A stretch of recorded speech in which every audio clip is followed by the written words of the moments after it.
Tupad, linis-linis lang ba o dagdag kita? Makikita nga sa akin ko na nasa tigawang symposium ng Department of Labor and Employment o DOLE patungkol sa ano ang ibig sabihin kapag sinabing tupad.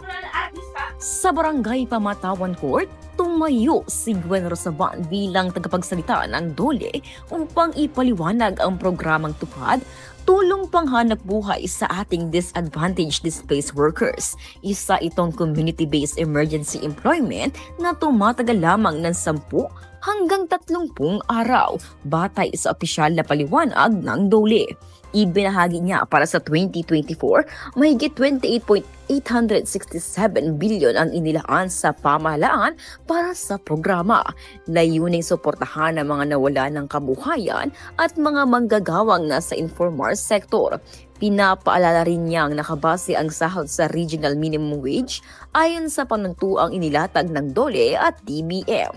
Ang tupad, ani ni Rosaban, ay tulong para makabangon, pero dapat nating tiyakin na ito ay nagiging trabahong may saysay, hindi simpleng pakitang tao.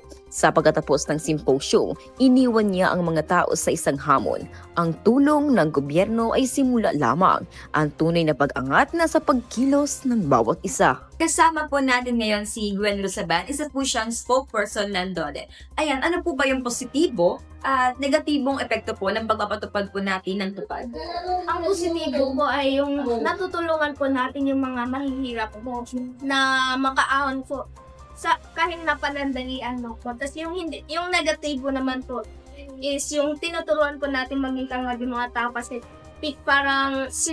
parang gumagalaw lang po sila kapag may kapalit po na pera. Maraming salamat po. Okay. So yun Mula sa ilang magkakapatid ng Pagbabanan, ako si Melso Dino para sa Balitang para sa Masa.